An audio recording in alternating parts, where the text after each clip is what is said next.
Well, we're here at the CCA workbench, and it's time for the Fish Bites Trading Post Rigs and Techniques. Dave, one last time. Yes, man. So, what do we got this week? You know, we're talking about wade fishing, and you know, like everybody's saying, it is the really best way to immerse yourself into the environment, literally, and sneak up on fish. You know, you can get real close to a lot of fish that would spook when they see a boat or hear a trolling motor and that sort of thing.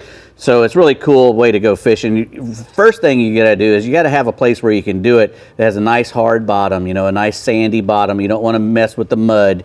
I've lost quite a few pairs of tennis shoes, in muddy water, trying to wade in places where I shouldn't, Soft bottom. Soft bottom. You get your shoe down in that mud and they come off. You need a nice pair of boots. If you're gonna, a nice tall pair if you can, the higher the better to keep them from getting into that, really soft stuff.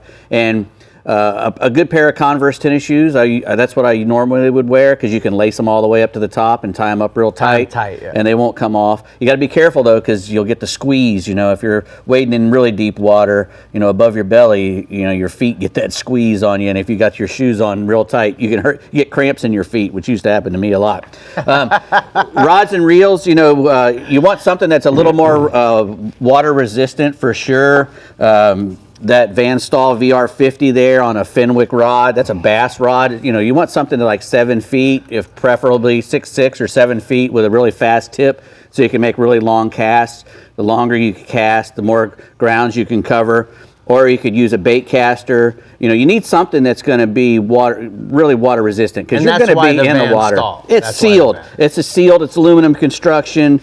Everything's waterproof. The drag's waterproof. Nothing can get in there. And obviously, if you're doing like a bait caster, that Penn bait caster is the Fathom. The Fathom is a really nice rod and reel to use because again, Penns are made for salt water, and that's going to hold up better than if you took all your bass stuff out like I used to do.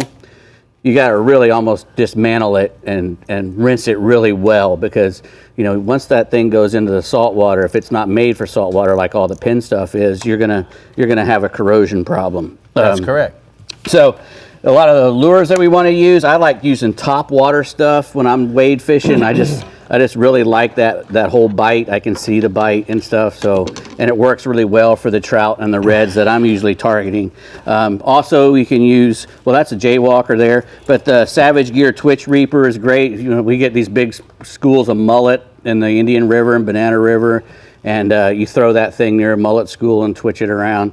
It's going to get piled on. And they make a lot of sizes. So go on their line. Go to SavageLures.com or SavageGear.com. Or you can go to Berkeley. They're all owned by the same company. Yep. And if you're wanting to throw paddle tails or shrimp, you got the Gulp paddle tail over there or the Berkeley power baits. Those things work really great on a jig head. You can bounce those, usually in your place where you can wade, you can bounce those on the sand or throw them into potholes because you can see the potholes, if you get up close to them.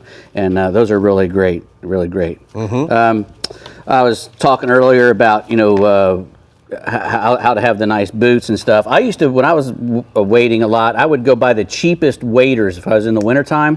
Buy the cheapest waders I could buy at the Walmart or whatever, little plastic ones, and I would put on a pair of sweatpants and then put the cheap plastic waders on over the top of that and then put my shoes on top of those waders. And that really, that helps a lot. Nowadays we got these really cool backpacks to use, like this AFTCO one. You can put all your stuff in the backpack. We used to have these little fanny packs that would get immersed in water. So everything that you had in that fanny pack would get salted up, and this keeps everything on your back and out of the water. Plus you can put it on and put an extra rod or reel on there as well if you want. So do you wear it in the front or the back? You wear it on the back. In the back. And you also have a stringer, if you have a good stringer system, and if you can carry one of these little, if you want to use bait, you can have a little floating bait pin behind you.